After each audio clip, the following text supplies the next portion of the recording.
اگلا سوال ہے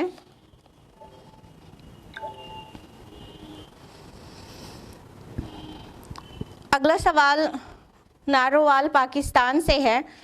بردر رانا ایم رضوان اللہ سوال کرتے ہیں،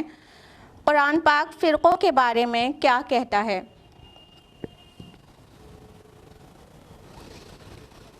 بہت اچھا سوال ہے، بہت اچھی بات ہے کہ قرآن سے اویئر ہونا چاہتا ہے انسان مسلمان۔ دیکھیے بردر، قرآن مجید فرقوں کے بارے میں کہتا ہے کہ فرقے نہ بناؤ۔ اللہ تعالیٰ نے فرمایا سورہ آل عمران سورہ نمبر 3 آیت نمبر 103 میں، وَاعْتَصِمُوا بِحَبْلِ اللَّهِ جَمِيعًا وَلَا تَفَرَّقُوا، اللہ کی رسی کو سب مل کر مضبوطی سے تھامو بلکہ اس سے چمٹ جاؤ اور فرقے نہ بناؤ۔ تو قرآن مجید یہ کہتا ہے کہ فرقے نہ بناؤ، قرآن مجید کہتا ہے کہ یونائٹ ہو کے رہو، متحد ہو کے رہو، فرقوں میں نہ بٹو۔ اور جو لوگ فرقوں میں بٹتے ہیں اس کے متعلق قرآن مجید بہت جگہ پر وعید بیان کرتا ہے، جیسا کہ سورہ انعام سورہ نمبر 6 آیت نمبر 159 میں اللہ تعالیٰ فرماتے ہیں، ان الذین فرقوا دینہم، اور بے شک جن لوگوں نے اپنے دین کو ٹکڑے ٹکڑے کر دیا، فرقوں میں بٹ گئے، وَكَانُوا شِيَعًا لَسْتَ مِنْهُمْ فِي شَيْءٍ، اے نبی آپ سے ان کا کوئی تعلق نہیں۔ آگے فرمایا انما امرهم الى اللہ، ان کا معاملہ اللہ کے حوالے ہے، ثم ينبئهم بما كانوا يعملون، ثم ينبئهم بما كانوا يفعلون، پھر وہ انہیں بتا دے گا جو کچھ وہ کرتے رہے۔ اللہ سبحانہ تعالیٰ کتنا ناراض ہو کر فرما رہا ہے۔ اگر کلام کی پہچان ہو تو سمجھیے کہ اللہ تعالیٰ فرما رہے ہیں کہ جو لوگ فرقوں میں بٹ گئے تو اے نبی آپ سے ان کا کوئی تعلق نہیں، مطلب آپ انہیں جانے دیجئے، ان کو ہمارے حوالے کر دیجئے۔ اور اللہ تعالیٰ کہہ رہے ہیں ہم انہیں دیکھ لیں گے، جو کچھ وہ کر رہے ہیں، یہ جو فرقہ بندی کر رہے ہیں، ڈیوائیڈ کر رہے ہیں اپنے آپ کو بھی اور لوگوں کو بھی، یہ ان کا ڈویژن جو ہے اس کو اللہ تعالیٰ دیکھ لے گا، اور یہ ایک قسم کی دھمکی ہے اگرچہ ہمیں سمجھ ہو۔ اللہ تعالیٰ فرقے کے خلاف سورہ مومنون سورہ نمبر 23 آیت نمبر 53 54 میں بھی فرماتے ہیں، اور سورہ روم سورہ نمبر 30 آیت نمبر 31 32 میں بھی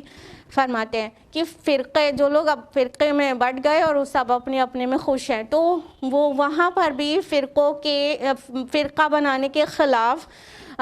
وعید آئی ہے، اور اللہ تعالیٰ کی ناراضگی کا اظہار ہوا ہے وہاں پر بھی۔ مزید اللہ سبحانہ و تعالیٰ فرماتے ہیں سورہ آل عمران سورہ نمبر 3 آیت نمبر 105 میں، وَلَا تَكُونُوا كَالَّذِينَ تَفَرَّقُوا، اور ان لوگوں کی طرح نہ ہو جانا جنہوں نے تفرقہ پھیلایا، جو ڈیوائیڈ ہو گئے، وَاخْتَلَفُوا،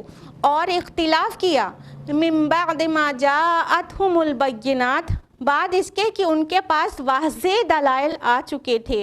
وَأُولَئِكَ لَهُمْ عَذَابٌ عَظِيمٌ، تو ان کو دردناک عذاب ہے۔ اللہ سبحانہ تعالیٰ یہاں پر دیکھیے اور کتنا غضبناک ہو رہے ہیں کہ ان لوگوں کی طرح نہ ہو جانا جنہوں نے اپنے دین کو بانٹ ڈالا، جو فرقوں میں بٹ گئے اور اختلاف کیا، ان کی طرح نہ ہو جانا، اور جب کہ ان کے پاس واضح دلائل آ چکے تھے، کیا آج ہمارے پاس قرآن مجید نہیں آ گیا؟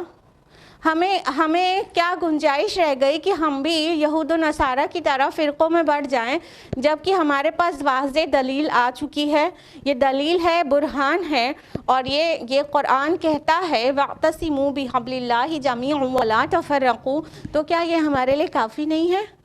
فرقوں میں بٹنے کی بہت وعیدیں آئی ہیں قرآن حکیم میں، اور اللہ تعالیٰ چاہتا ہے کہ مسلمان یونائٹ ہو کے رہے اور یہود و نصارہ کی پیروی نہ کرے اور مسلم بن کر رہے، اپنے آپ کی شناخت مسلم کی حیثیت سے کرائے، نہ کہ کسی فرقے کا نام کے ساتھ اپنی شناخت کرائے۔ یہ بات اللہ تعالیٰ نے قرآن حکیم میں بہت سارے مقامات پر کہی ہے۔ جیسا کہ سورہ آل عمران سورہ نمبر 3 آیت نمبر 102 میں اللہ تعالیٰ نے فرمایا یا ایھا الذین آمنوا اتقوا اللہ حق تقاتہ ولا تموتن الا وانتم مسلمون، اے لوگو جو ایمان لائے ہو اللہ کا تقوی اختیار کرو جیسا کہ تقوی کا حق ہے، اور دیکھنا تم میں سے کسی کو موت نہ آنے پائے مگر مسلم کی حیثیت سے، یعنی جب مرنا تو مسلم ہی رہنا، اور سو فرقہ میں ڈیوائیڈ ہو کے اپنے کو اس فرقے میں قید کر کے اس حیثیت سے نہ مرنا تو مسلمان ہی فرما بردار ہی رہنا۔ اور اللہ تعالیٰ مسلمان کہنے کے لیے قرآن حکیم میں فرماتے سورہ فصلت سورہ نمبر 41 آیت نمبر 33 میں وَمَنْ أَحْسَنُ قَوْلًا مِّمَّنْ دَعَا إِلَى اللَّهِ وَعَمِلَ صَالِحًا وَقَالَ إِنَّنِي مِنَ الْمُسْلِمِينَ، اس سے اچھی بات والا کون جو بلائے اللہ کی طرف اور نیک عمل کرے اور کہے کہ یقیناً میں مسلمانوں میں سے ہوں۔ یہ نہیں کہا کہ میں سو ہوں ادر دین مسلم، بلکہ کہا کہ کہو کہ میں مسلمانوں میں سے ہوں، کیونکہ یہ نام اللہ سبحانہ تعالیٰ کا خود رکھا ہوا ہے ہمارے اور آپ کے لیے۔ سورہ حج سورہ نمبر 22 آیت نمبر 78 میں اللہ تعالیٰ نے فرمایا هُوَ سَمَّاكُمُ الْمُسْلِمِينَ، اس نے تمہارا نام مسلم رکھا ہے۔ تو اللہ تعالیٰ چاہتا ہے کہ ہم اپنی شناخت مسلمان کی حیثیت سے کرائیں، اور اللہ تعالیٰ چاہتا ہے کہ ہم یونائٹ ہو کر رہیں۔ تو یہ ہے قرآن کا میسج فرقہ بندی کے متعلق اور یونٹی کے متعلق۔ امید ہے آپ کو جواب مل گیا ہوگا۔